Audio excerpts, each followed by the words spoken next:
Welcome to the second in a video series that we're doing here at Fiskal, where we just have a bit of an informal chat and we talk about some latest trends and interesting topics to do with cloud accounting and financial management and fintech in general. So today we'll be talking about the agile philosophy, our experience of LLMs, and also delving into some recent news. So welcome, Christo. Great to have you here again. Thank you. Yeah, great to be here. All right. So the first thing I wanted to ask you is, so tell me a bit about the agile philosophy and if it's something that companies should even be thinking about. Yeah. To be honest, I'm not necessarily an expert in agile, so just want to make that disclaimer because I think agile is a great methodology if it's used correctly and implemented well. I think in my experience, or the experience that I had, I wasn't part of the implementation of agile, but I was at a company that implemented agile while I was there. I saw that it's a tough process, right? So if you do consider implementing it at your company, make sure that you get the right consultants and just really put everything behind that. Then it can definitely be successful. What I have realized though in that process is I really like the way that agile organizes a company. So I'm talking about how teams are put together, meetings, how they share knowledge. Even the idea of having a sprint is something that's really, I think, beneficial.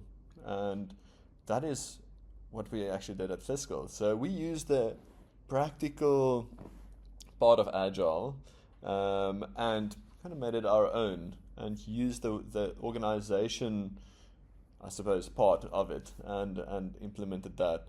And yeah, we found a great value in that and great efficiencies.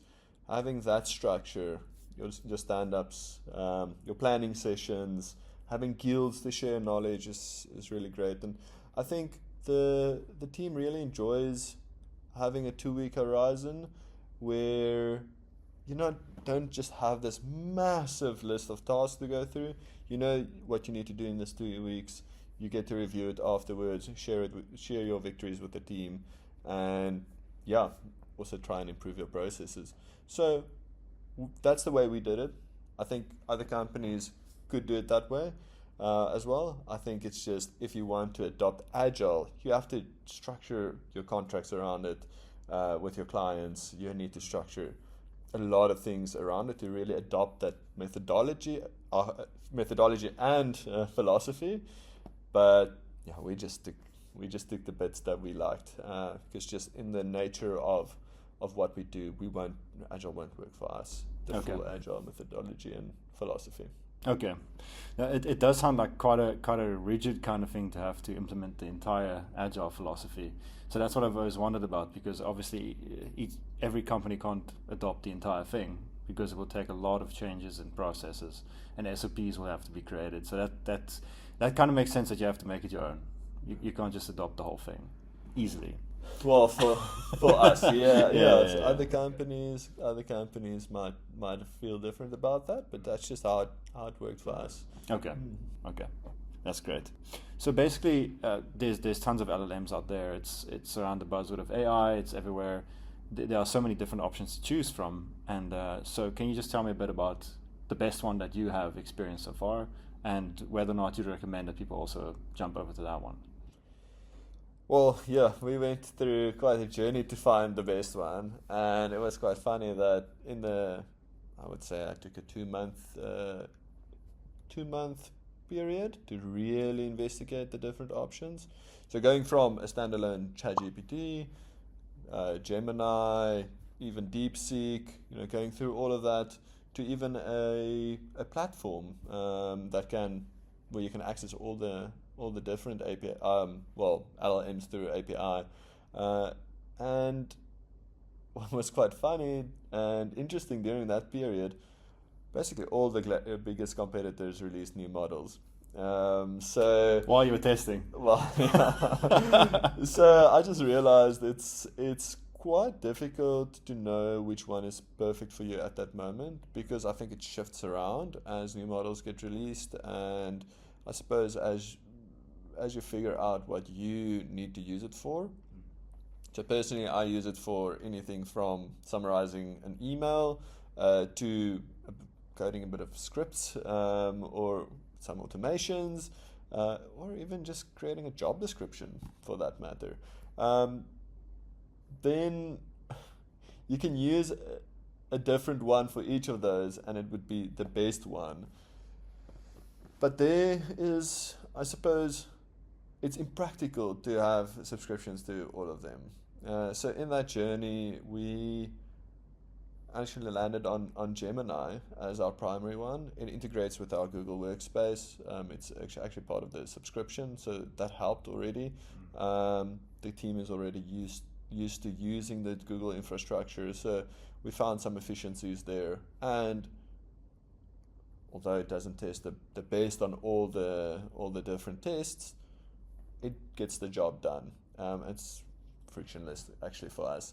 So yeah, that's how we got to our decision. And yeah, who knows? Next month Gemini might have the best model, and then the month after not anymore. So that's how we did it. And yeah, I would definitely suggest that companies do look at that. At any LLM, and try and incorporate it and give people access to it. I think the challenge is if you don't give people access to it, team members will use it, but your data won't be safe. You won't be secure. So especially if you have client engagements or sensitive information, if you just pop it into a free LLM, then it's difficult to control that. Yes, okay. You get what you pay for, kind of thing. Yeah. It's because LLMs to me are kind of, it's one of those things that you need to start using as a tool, because it's just going to take over everything. I mean, it's some people have likened it to the invention of electricity, because it's kind of the new wave, and you just have to find a way to actually incorporate it into your workflow. Yeah, and it's an opportunity. Exactly. So I think it's great. It's amazing. It's an amazing invention, and keen to see like where it goes and what limits it can push. But I think every company can benefit by encouraging employees to use it, learn about it, and even trying to put it into workflows. Yeah, even in the creative industry, it's the use of AI. You can see it everywhere. I've even started seeing it on package designs and everything. But that's also I've recently also realized there's obviously a fine line between the AI generated content and where human is still engaging with the content, or actually part of the process. And that's going to be probably the thing that then differentiates content or anything that you actually work on from AI generated garbage, is if there's still a human in the flow somewhere.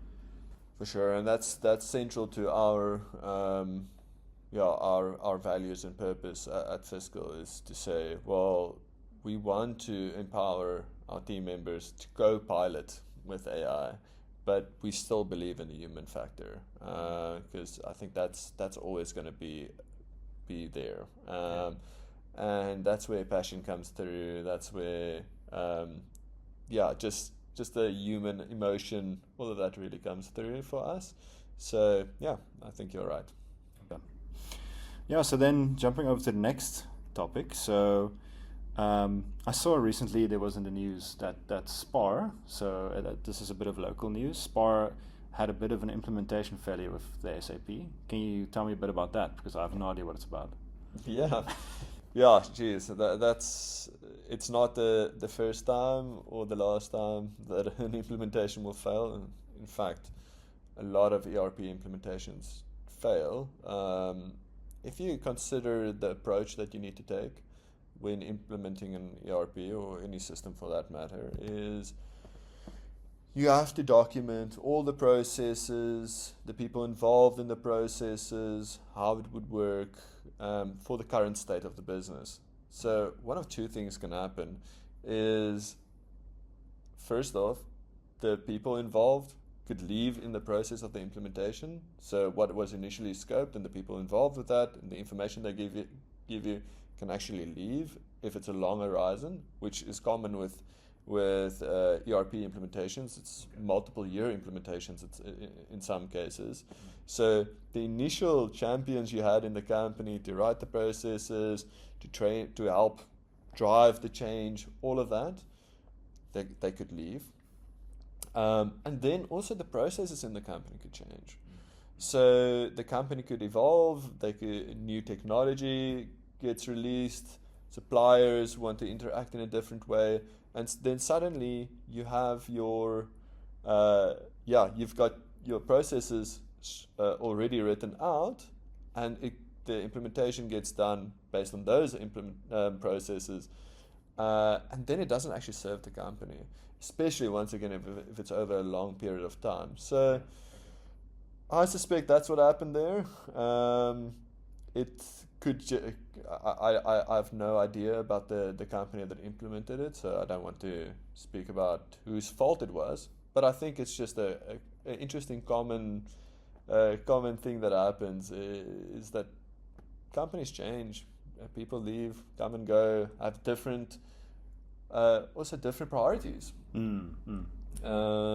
Because each department needs to be scoped out, processes written for them, and a department somebody could be promoted into a department head, and then suddenly what they want to see out of a system or use a system changes.